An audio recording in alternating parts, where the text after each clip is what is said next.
14 de enero del 2024. Primera lectura del primer libro de Samuel. En aquellos días, Samuel estaba acostado en el templo del Señor, donde se encontraba el arca de Dios. Entonces el Señor llamó a Samuel. Este respondió: Aquí estoy. Corrió a donde estaba Elí y dijo: Aquí estoy porque me has llamado. Respondió: No te he llamado, vuelve a acostarte. Fue y se acostó. El Señor volvió a llamar a Samuel. Se levantó Samuel, fue a donde estaba Elí y dijo: Aquí estoy, porque me has llamado. Respondió: No te he llamado, hijo mío, vuelve a acostarte. Samuel no conocía aún al Señor, ni se le había manifestado todavía la palabra del Señor. El Señor llamó a Samuel por tercera vez. Se levantó, fue a donde estaba Elí y dijo: Aquí estoy porque me has llamado. Comprendió entonces Elí que era el Señor el que llamaba al joven, y dijo a Samuel: Ve a acostarte, y si te llama de nuevo di: Habla, Señor, que tu siervo escucha. Samuel fue a acostarse en su sitio. El Señor se presentó y llamó como las veces anteriores: Samuel, Samuel. Respondió Samuel: Habla, que tu siervo escucha. Samuel creció. El Señor estaba con él y no dejó que se frustrara ninguna de sus palabras. Palabra de Dios. Salmo responsorial. Aquí estoy, Señor, para hacer tu voluntad. Yo esperaba con ansia al Señor. Él se inclinó y escuchó mi grito. Me puso en la boca un cántico nuevo, un himno a nuestro Dios. Aquí estoy, Señor, para hacer tu voluntad. Tú no quieres sacrificios ni ofrendas, y en cambio me abriste el oído. No pides holocaustos ni sacrificios expiatorios. Entonces yo digo: aquí estoy. Aquí estoy, Señor, para hacer tu voluntad. Como está escrito en mi libro, para hacer tu voluntad. Dios mío, lo quiero, y llevo tu ley en las entrañas. Aquí estoy, Señor, para hacer tu voluntad. He proclamado tu salvación ante la asamblea. No he cerrado los labios, Señor, tú lo sabes. Aquí estoy, Señor, para hacer tu voluntad. Segunda lectura de la primera carta del apóstol San Pablo a los Corintios. Hermanos, el cuerpo no es para la fornicación, sino para el Señor, y el Señor para el cuerpo. Y Dios resucitó al Señor, y nos resucitará también a nosotros con su poder. ¿No sabéis que vuestro cuerpo son miembro de Cristo? El que se une al Señor es un espíritu con Él. Huid de la inmoralidad. Cualquier pecado que cometa el hombre queda fuera de su cuerpo, pero que el que fornica peca contra su propio cuerpo. ¿Acaso no saben que vuestro cuerpo es el templo del Espíritu Santo, que habita en vosotros, y habéis recibido de Dios? Y no se pertenecen, pues habéis sido comprados a buen precio. Por tanto, glorificad a Dios con vuestro cuerpo. Palabra de Dios. Evangelio, del Santo Evangelio según San Juan. En aquel tiempo estaba Juan con sus 2 discípulos, y fijándose en Jesús que pasaba, dice: Este es el Cordero de Dios. Los 2 discípulos oyeron sus palabras y siguieron a Jesús. Jesús se volvió y al ver que los seguían les pregunta: ¿Qué buscan? Ellos le contestaron: Rabí, que significa maestro. ¿Dónde vives? Él le dijo: Ven y verás.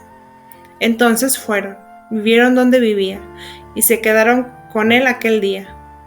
Era como la hora 10:00. Andrés, hermano de Simón Pedro, era uno de los 2 que oyeron a Juan y siguieron a Jesús. Encuentra primero a su hermano Simón y le dice: Hemos encontrado al Mesías, que significa Cristo, y lo llevó a Jesús. Jesús se quedó mirando y le dijo: Tú eres Simón, el hijo de Juan. Tú te llamarás Cefas, que se traduce a Pedro, es decir, roca. Palabra del Señor. Este es el Cordero de Dios. Jesús camina a las orillas del río Jordán. Siempre será un caminante. En el texto de Juan, por 3 veces encontramos el verbo ver. No se refiere a un ver físico, sino a la capacidad de captar del otro su realidad más profunda y significativa. Es el ver más allá de lo que ven nuestros ojos. El precursor ve en el Nazareno que se acerca el Mesías, siervo de Yahvé.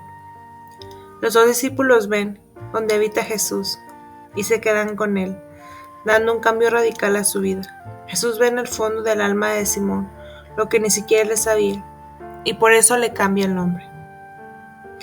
Le da nueva identidad y nueva responsabilidad.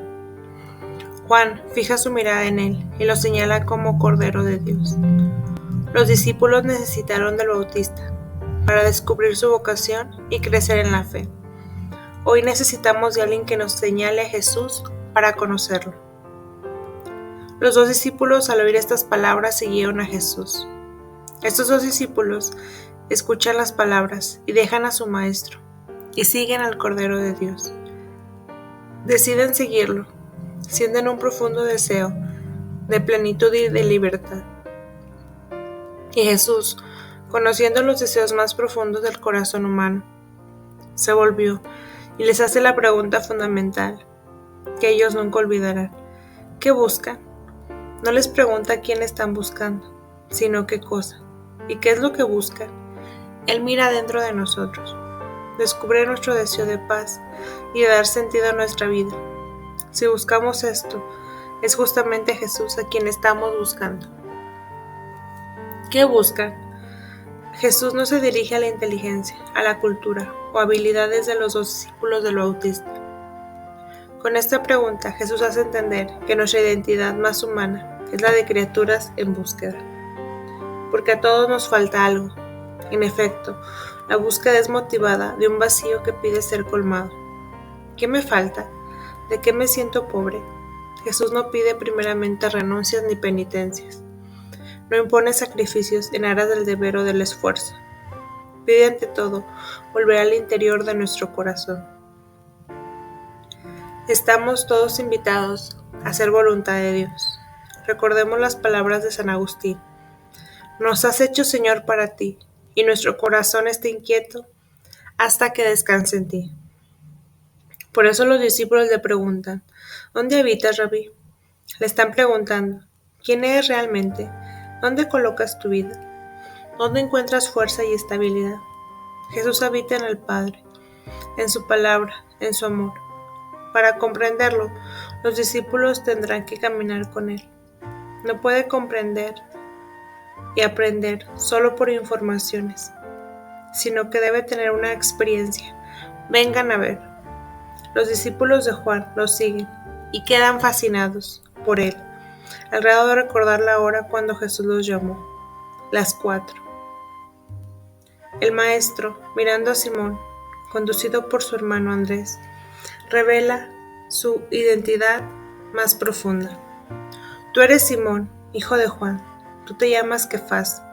Es a Pedro quien en su momento lo pondrá como guía de su iglesia, signo de un destino inesperado y grandioso. El encuentro con Cristo no es jamás un acontecimiento superficial, sino profundo. Es sentirse conocidos, amado por lo que somos. Es Jesús quien, cambiándole el nombre, revela a Pedro su vocación y su futura misión. Samuel servía al Señor en presencia de Elí, y su relación con Dios era solo una costumbre, la recibida de una educación religiosa en su familia. El momento decisivo para llegar Samuel, futuro juez del pueblo, elegido, cuando a la 4ª llamada de Dios. Samuel, Samuel, responde sin demora. Habla que tu siervo escucha. En esta disponibilidad está la grandeza de Samuel, ya que comprendió que quien lo llamaba era Dios. Lamentablemente hoy nos cuesta trabajo escuchar la voz de Dios que nos llama. Estamos aturdidos por el ruido que nos rodea, o por el ruido que nos buscamos. Pablo permaneció en Corinto, cerca del año y medio y dio vida a una comunidad activa y evangelizadora. Después de su partida, los corintios le pidieron la solución a algunos problemas prácticos que encontraron al compartir el evangelio con sus costumbres anteriores. En esta primera carta a los corintios aborda el tema de la sexualidad, la forma en que debe ser vivida dentro de la iglesia de fe. Unos cristianos de Corinto se creían libres de las condiciones relativas a la condición humana y por lo tanto también a la sexualidad y de las formas que la regulaban. Algunos de ellos hacían alarde de una estricta abstinencia, otros se entregaban al desenfreno sin restricciones.